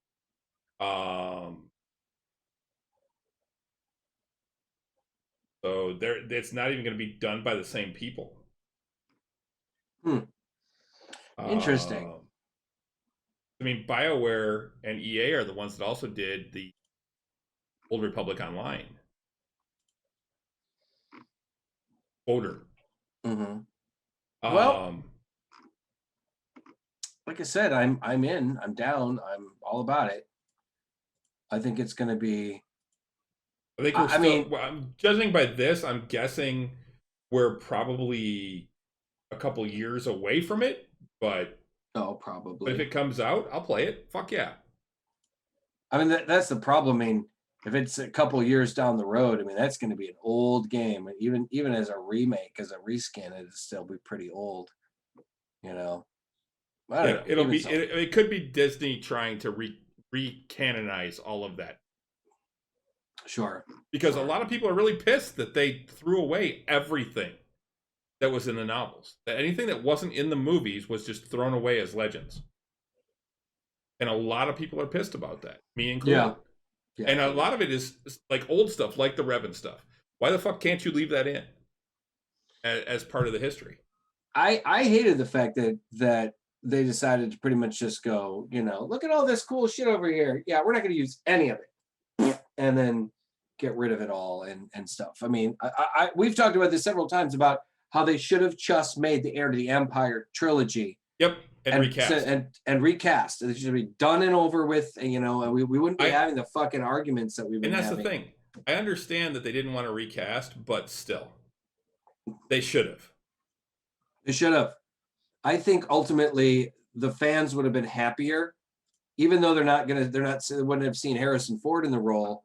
I think they still would have been a lot happier if they had just, the fans would have been a lot more happy. I think that they could have. I think we wouldn't have seen what we see now, which was the stalling of the Star Wars universe, or just taking Favreau coming in with the Mandalorian to revive it. Mm-hmm. I mean, let's face it, Favreau did the greatest CPR in modern history. Sure. To revive an entire series. I'd say the closest thing we had to it was J.J. Abrams' new Star Trek movies. Although that was like, it was a hit or miss. Some people hated it because it was so different than the originals. Yes, but I personally loved it. Yeah, me too. But it still breathed new life into Star Trek, which was we needed.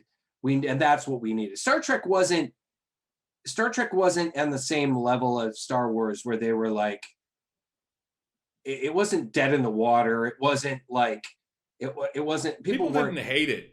People who didn't hate it, they weren't fucking angry about Enterprise, or because that was it. Before the Star Trek movies, the new Star Trek movies, the last Star Trek we had was Enterprise, which ended. And then some of the movies. I mean, and then some of them, like Nexus, and I think it was Nemesis. Nemesis, I think, was the last one, and which ended, and people were kind of like, nah, okay, nah. Yeah. They weren't like super jazzed or anything about it. They didn't hate it, but they weren't necessarily happy with it, but they didn't like despise it and exactly and get angry over it. Right. And at the time, particularly with Nemesis, we had kind of a closing of that particular chapter. Mm-hmm. So, and then Enterprise ended kind of lackluster and kind of ended. I liked Enterprise, but there were a lot of people that were kind of like, and I think if they had kept going, Enterprise probably would have ended well, because it was kind of, in my opinion, it was on its upswing at the end, but then they canceled it. They decided to cancel it. So when Abrams came in, it wasn't so much that they needed to do an entire, when Abrams came in and fixed, with his new Star Trek movies, it wasn't so much that it needed like a redo. It just needed a shot in the arm. And that's what they did. That's what it got. And then after we got, a couple of successful Star Trek revamped films, then we started seeing more talk about new Star Trek shows like Discovery and now Strange New Worlds and Lower Decks and Picard and these wonderful new Star Trek shows that we've seen. We're even seeing, talking about Michael Dorn got the call, and they're going to be bringing him back in some way, shape, or form in Picard as Worf. It may not be Picard, it might be Lower Decks, but I think it's Picard. No, I thought it was Picard. I think it's Picard that they're bringing him back. Yeah, I think you're right. So, I mean, and Dorn had said that if it's a good part, if it's a meaty role and it's a good part, he'll get back in the makeup for it, because he has said that the fucking makeup, Yep. But yeah, Favreau was really successful in really kind of reviving it, because that's the thing. I mean, you either with the new Star Wars stuff, you either hated it or you were like me, where it was like, well, it's more Star Wars. I didn't hate the new Star Wars movies, but I certainly didn't love them. They weren't perfect, that's for sure. I mean, I'm not like you, where we're like, fuck her and him and that fucking that dude. But what's his name? Ryan Johnson and Ryan Johnson can fucking eat a dick and go to hell. Don't hold back, brother. Tell us how you really feel. Just come on, give it to me. Come on. And Kathleen Kennedy, although I think her heart was in the right place, I think she missed the mark. And I don't think her heart was in the right place. I think she decided to throw away all of that great stuff on the idea that that people wanted the original stars and that they would live forever. Yeah. Yeah, it's probably true. I think that's probably true. I mean, it just And yes, as much as I love Mark Hamill in that role and all of that, I just and even Harrison Ford didn't even really want to come back for it. That was the the only whole reason thing. he He came came back back was like was because it they was a said they were going to kill him off. yeah. Hmm. So I mean, at that point, it's like fuck it, just recast. Yeah. Just do a different movie. Yeah. Exactly. I mean, yes, would it be hard to recast those roles? Absolutely. Of course, it's going to be hard to recast some of the most iconic characters to ever grace the silver screen. Some of the most well-loved, beloved characters: Luke But it Skywalker, can be done. Han Solo, Princess Leia. It can be done though, and it can be done well. Yep. So um, It's true. Star it Trek is. recast. Yeah, And exactly. I think it was fantastic. Yes. In fact, I mean, if anything, at the time, all of the surviving members of the original cast were like, go for it. Yeah, absolutely. Shatner was fully in support of it. Leonard Nimoy loved it. It was great. Leonard And Nimoy did a fucking commercial with Zachary Quinto. yeah. And then ended up. And then did the whole, well, one, he sang Bilbo Baggins. Right. And ended up being in the movies. Well, yeah, but he also in the commercial he does the whole nerve pinch. It's like, we're not inside yet, Junior, and he like nerve pinches him and walks inside. That's right. It was some funny shit. That was a really funny shit. That was really funny. That was like that's one of my all-time favorite commercials. That was just so great. Yeah, and honestly, wonderfully cast. I mean, everybody that they got to do those roles. I mean, everybody was awesome. great. It was fucking fantastic. And Star Trek should have just passed up on the whole time story and just started totally fresh. Yeah, probably, maybe. I mean, I think tying it in to the original, like they call it the Kelvin line, and yeah, so it's to make it a separate universe, I can understand. Yeah, because that made it a reboot. Yeah, and it let them go in whatever direction they wanted. Mm-hmm. In Star Wars, that wasn't the case, though. Yeah. They just were. They said, "Oh, all these books that have been put out for the last 30 years, fuck them." Yeah, and I just think that was a big mistake. There was some really great stuff, and Star Wars fans are dedicated. A lot of the really heavy duty fans, which are the ones that are honestly the bread and butter of it, are going to be the ones that read the novels, that are at least going to pay attention to the comics, that are going to, watch the various, animated series and stuff and say, and get involved. I mean, a lot of people did not like the prequels, but they felt that a lot of the prequel stories were redeemed in Clone Wars, in the animated series and stuff. A lot of those storyline points with Hayden Christensen's version of Anakin Skywalker and stuff, a lot of them felt like, okay, this type of story was made better by these animated series. So my issue with a lot of the stuff with the prequel, one was Jar Jar, 2 midichlorians, and 3 was Anakin's turn to the dark side. It seems so rushed at the end that I'm like, all of a sudden he's like, okay, I'll go kill the younglings, no problem, just because you said so. I'm gonna go kill these kids. And at least from what I understand, in Clone Wars, you see they write in there, or at least they start to see. I haven't watched it myself yet, but I'm planning on it, where you get to see the slow descent. Yeah, and that's the thing, and that was what you didn't see in the movies. It seemed like it was like an overnight click. Exactly. You don't see that slow corruption that is what the dark side is known for doing. But we're getting late on time here. We're at an hour and 45. So a couple other things I wanted to touch on real quick. I'm going to share this. It's a Nerdist article. I'm going to share it on our page. It is the first look at Jensen Ackles as Soldier Boy for The Boys. That's we still don't have a date yet. There's hope that it's going to be out this year, but there's no saying. And there's still no talk of what the storyline's actually going to be. Nobody really knows, although they have kind of said that they're going to do the Hero-gasm story.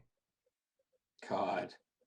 Holy shit. Which, for those that don't know, basically the the Seven and actually the other heroes on Earth, a lot of the other superheroes, basically say they have to go fight an alien invasion that's coming from space, and they actually just go to an island and have a giant orgy. Yeah, have essentially a Sodom and Gomorrah level, like week-long kind of sex orgy, sex, drugs, alcohol, everything you could possibly, every twisted kind of fucking thing that you could think that a bunch of superhumans would do, they do it.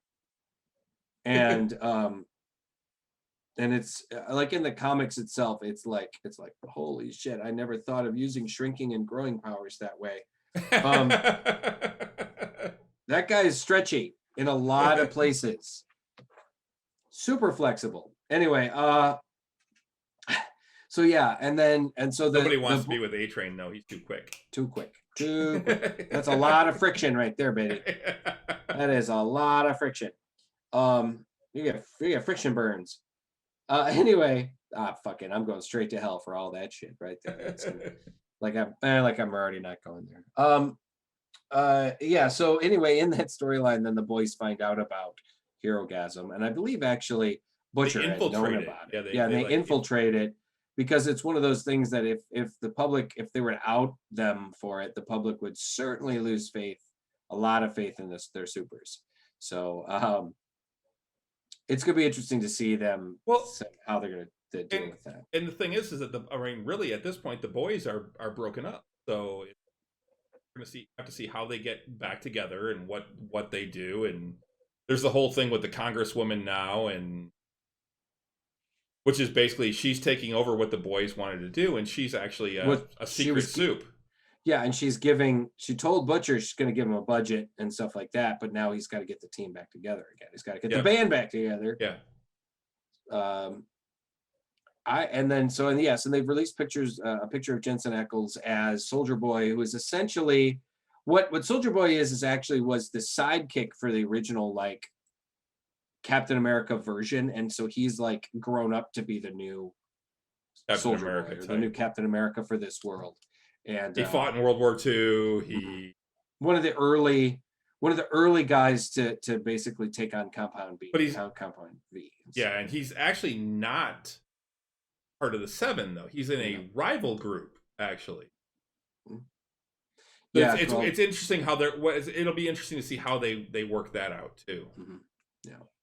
So I mean I loved The Boys. I thought it was genius, and I'm really excited to see. Was it season 3? Right? Yeah, season 3. Yeah, and they said that there are some oh my god moments, which it better be. Which I've had so many oh my god moments, or oh fuck, what did they just do moments in that show. It's the whale. The whale, yeah, the whale was one. I was like, what the fuck did they just do? Yeah. Or amphibian deep six. The deep six having a pretty much a break in his lungs. The deep, that's it. Where his gills are talking to him. And yeah. I mean the guy went off the deep end, obviously. Want some Fresca? Fresca sucks. And the heads exploding stuff. I mean just so many. I mean, hell, even in the opening scene where poor Huey's girlfriend, is just turned into fucking, fine red mist, and it's just. And he's got her hands. Yeah, I mean, and that's what happened in the comics. I mean, it's just like Jesus, God. It's definitely an incredible show. Speaking of superhero shows, the melted Nazi girl, who they're saying is coming back next season, and there's Stormfront, yes, and they're not sure. Nobody's saying how she's coming back. It may be in flashbacks, because with Soldier Boy we may get a lot of flashback scenes, because she was actually a part of that same team as Soldier Boy originally. Yeah. Man, it could be. I mean, yeah, I have heard that she is supposed to show up in the next season, but they said pretty much the entire cast is coming. Okay, I am guessing, flashback. But yeah, I mean, some of the sex scenes between her and Homelander were like, yeah, that makes sense. If I could fly and was invulnerable, I would do that kind of shit. I mean, she's like, it's just like, you know, would you shut the fuck up and laser my tits, you know? Laser my chest, Okay. baby. So, also speaking of superhero shows, the Jupiter's Legacy, Netflix did cancel it. Yep. Which I do feel like it was a too bad, because I think I would have liked to have seen that continue. But they have said that they will be creating a new super show, or a new superhero or new show based in that world, and it's going to be centering around like villains, I guess, like low-level villains and shit. And then also the new show based on a DC property, Sweet Tooth, produced by Robert Downey Jr., has premiered on Netflix and is now, I believe, the #1 show on Netflix right now. So it's a post-apocalyptic story. Basically, I actually, I mean, it would take too long to go into what little I do know about it. I have not read the comic, but it is very well received. And apparently the show's doing well, so I'm going to check it out. Season 1 of Sweet Tooth on Netflix right now. Yeah, Kevin Smith wrote a glowing endorsement. Oh, good. I trust his opinion for sure. He said that he binged like the whole thing. He's like, this is amazing. Good. And it was one of those, I was like, I don't think I'm going to watch that. And then I saw that and I'm like, oh, maybe I will put it on my list. Yeah. Check it out. So guys, be sure to join us. We should probably wrap things up. Guys, yeah, there was the only other thing I wanted to talk about real quick, just Loki premieres tomorrow night. Loki! So go ahead and check that out. I definitely will be. I'm sure we'll be talking about it next week. And then the other thing is, I'm watching The Bad Batch. If you are a fan of Star Wars, if you are a fan of the Clone Wars, this show is fantastic.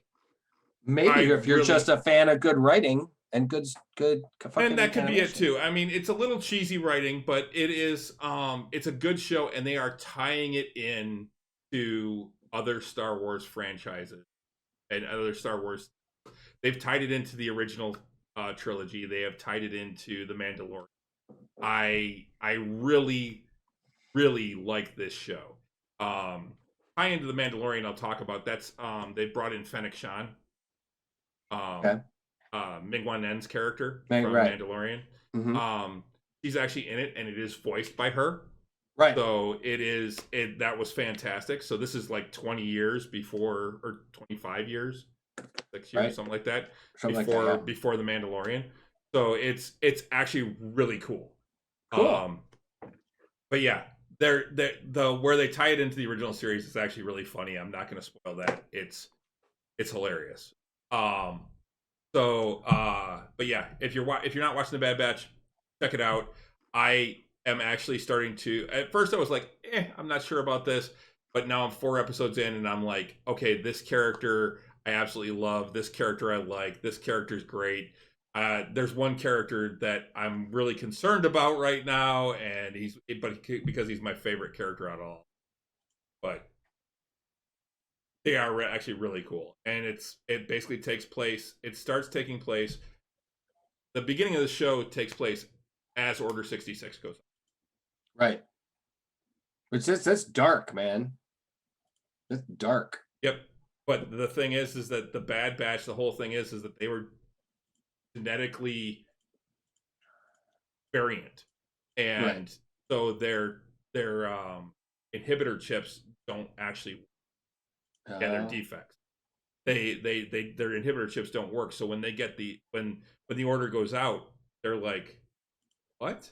No, that doesn't even make sense. And they're not protecting a Jedi at the moment, and they actually help one escape. So.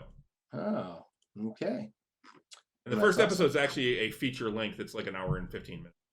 Oh, wow. Okay. Yeah, I mean, it's on my list. I think I kind of really want to watch it. And it actually starts just like the very first episode starts just like the Clone Wars do, with that like World War II style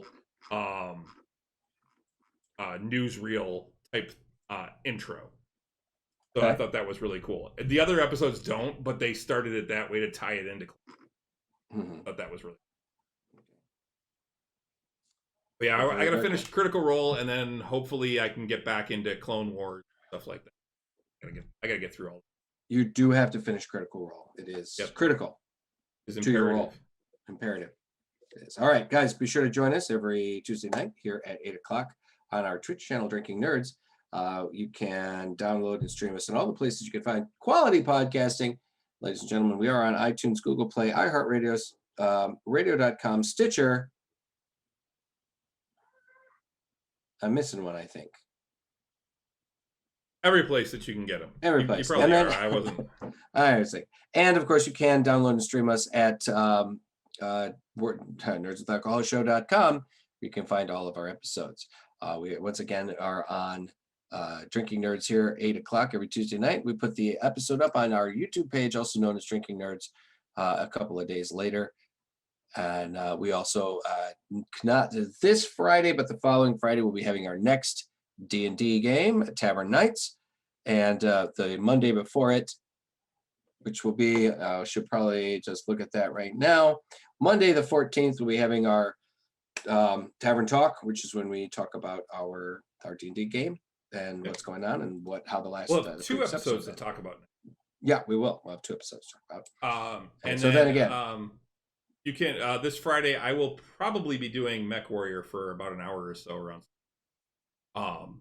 All right. I'm hoping to get back into that. So, but you can follow us on most of the social medias. We are on Facebook, Nerds with Alcohol Show. We are on Twitter at Drinking Nerds, as I said for us. We are on Instagram, Drinking Nerds, and we are on Untapped, the beer drinking app. Just search for Drinking Nerds, send us a friend request, and we add it. I would also like to say a big thank you to our 2 newest followers, the Premise Land 1 and Mama Jen RN, who are Mama Jen, old friend of mine. Yep, who are our latest followers. Thanks again, Sneak Coot, for hosting us tonight. That was awesome. Yeah, thanks, man. That's really great. So I think that's gonna about do it, though.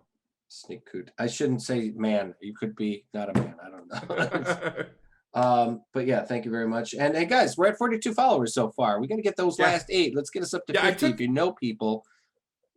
Yeah, I took our counter off of the page here or of our stream because it wasn't keeping up. It still said we were at 39. Yeah, even after getting the 2 new ones, and I tried deleting it and putting it back on, and it still wasn't working. So I don't know why it's not linking right. I'll have to look into it, but hopefully I'll have it back next week. But yeah, right on. So yeah, I think on that note, until next time, Sláinte. That was a pretty good one. Yeah, it was good. All right. Have a good night, everybody. Good night.